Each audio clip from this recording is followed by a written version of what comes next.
Hi, everyone. Right, on behalf of the Investment Diversity Exchange, I'm pleased to be bringing you this video as part of the Tide 10 mini-series, featuring movers and shakers in the industry, giving you insights into their world in 10 minutes or less. My name is Tingting Peng, and I'm the Head of Investor Relations and Business Development at ESO Capital.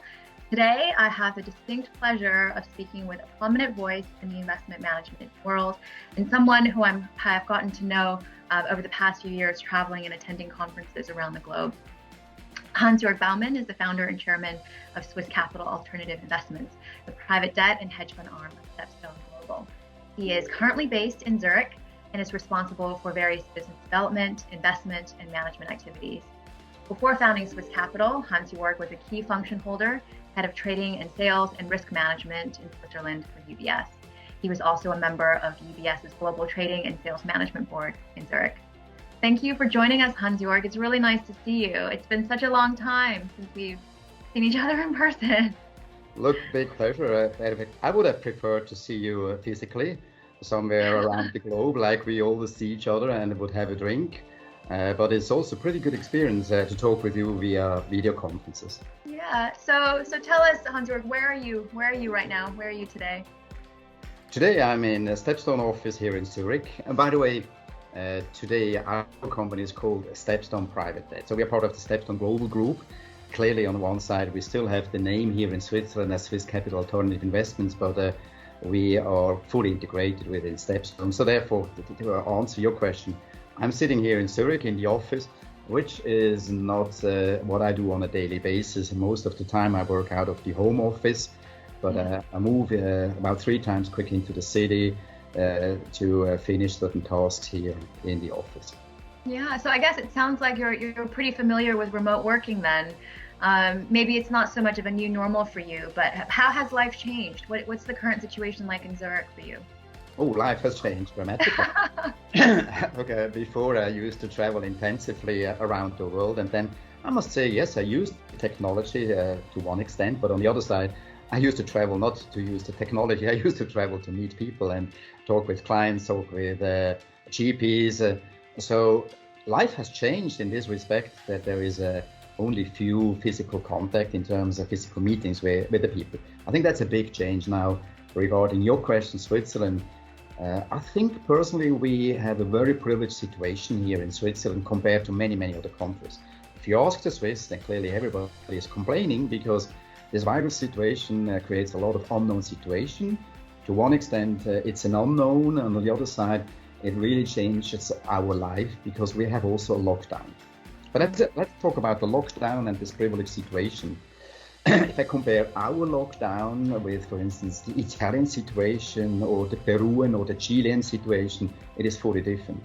I know that in France, Italy, and Spain, people are forced to stay in the house, cannot exit the house. They need to get the authority by applications to get out and do the shopping. In Switzerland, it's fully different. In Switzerland, our lockdown is, some would call it a partial lockdown. No, it's a lockdown, but the government really encourages us to get out and get fresh air, but no meeting with people. That means we can travel, we can go to the city if we adhere to social distance standards, if we are disciplined, etc. So that's on one part. Our social distances, clearly people are very disciplined. It works. That makes it easier for our governments to really to endorse social distance. That's one. The second part is, given that Switzerland is, I would say, a pretty rich country, over the course of the last decades, the country has invested into the health care system, hospitals, but in general also the labor law, etc., is extremely, let's say, positive for such a crisis compared with other countries. That means the lockdown hurts the economy, but Switzerland has at least a functioning administration and financial surplus. That's one part. The second is the healthcare system is pretty good. That means our hospitals work. There are a lot of there's enough vibrators around. There's enough staff around.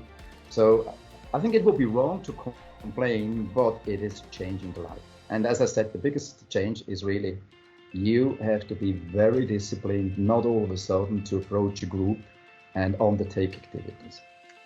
What have you been, out of all the changes or out of all the surprises that have happened in the past few weeks, past couple of months, what have you been most pleasantly surprised by? It could be personal life, family, work. I would say clearly the biggest surprise is that you start to allocate time differently. And when I say that is, very true. I have never realized that at least 2 hours a day, I would say I waste the time by commuting. And these 2 hours a day you can use for other things. And that's a big surprise for me to see the advantages of home office. And for can I use that? Look, on one side for productivity in the company, that's clearly one part. And the second is also, I always did a lot of sports in my life, and I spend a lot of time on the weekends with my family when I'm at home. Yeah. But all of a sudden, during the day, you can spend a quarter of an hour or half an hour more with the family. Yeah. And that, clearly, I spend much more time now on sports.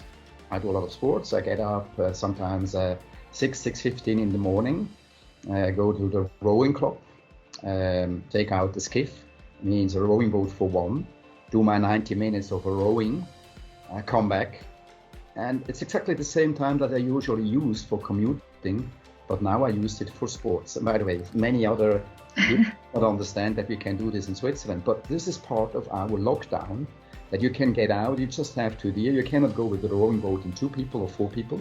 It's not what you can do. Yeah. If you do the skiff, then obviously it's a pleasure. So it's really handling time. I think that's the biggest surprise for me. And the second is the communication also with the technology. Before, clearly, communication was with me, for me always the direct discussion with people. I love to talk with people, meet people. It's an argumentation culture, and I always thought it's not the same when you have technology. To be honest, it is not the same, but you can be very interactive. And today, I must admit that on a global basis, this communication is wonderful. I really gained more time. I had, just to be precise, in the last weeks, I had 2 times with 17 clients in Chile and in Peru, 1.5 hour conference calls. If I sum that up, I think it is more efficient now with this technology than flying there, which is 24 hours, flying back 24 hours, taking the taxi from one location to the other. You see, ultimately, you become more efficient, and technology doesn't hinder you to be. Yeah. So does that mean we're going to see less of you on the road once the lockdown is lifted? No. Don't worry. I first of all, it's not that I love traveling, but it's part of my life. So it is just part of my life, and I believe it's a huge privilege to travel around the globe, meet other people. It's not only meeting the people, it's understanding the other cultures, it's understanding the other business models. You need to go and travel to understand what is really happening around the world. Yeah. I consider this to be a privilege, and I want to continue on that. Absolutely. I hear you. I definitely hear you on that. So it looks like there's someone sitting next to you. Do we have a special guest here today? Social distance, my son. Just come a bit closer, then you're also on the picture side. Yeah? By the way, this is my son, Nicolas, 27 years old, very athletic. He's a top sportsman, but he's also an excellent student. So he studied before math, and now he studies economics. Makes it very interesting for me to have more time with him at home to discuss actual crisis situation and financial market implications. That's one side. He comes also quite often to me to the office, like today, where we can talk again about all these elements, economy. But as you know, also we do the same sports, so he is very active, and I love to talk with him also about other things, finance. So I don't know if you'd like to talk with me or if you prefer to talk with my son. Well, I think we have to ask. Understand if you prefer to talk with him. I think we do have to ask our special guest one question. So, Nicholas, what is Hans-Jörg like as a father at home, especially during this lockdown period? At home, he's a busy guy, active and also very friendly. I think at home we spend a lot of time together, working together. next to each other or also going into sports. I think this is unbelievable time. That's very nice. Well, I think that's we're running up on 10 minutes, but I think we'll have to continue this conversation, Hans-Jörg. There's plenty more to discuss. But thank you so much for your time, and thank you, Nicholas, for joining us today. It was a great pleasure. Thank you. Thank you. Bye-bye. Obviously, with all the other sports, social distancing is quite an issue, and we've been limited. Thanks God that the construction people of the boats have had a long looking forward planning, and they planned their boats with the 2-meter social distance. So therefore we can also practice our other sport, rowing. Nicola, that's my turn. The 2-meter distance is maintained, so no issue. And we wish you a happy Easter, Nicholas and Hans-Jörg.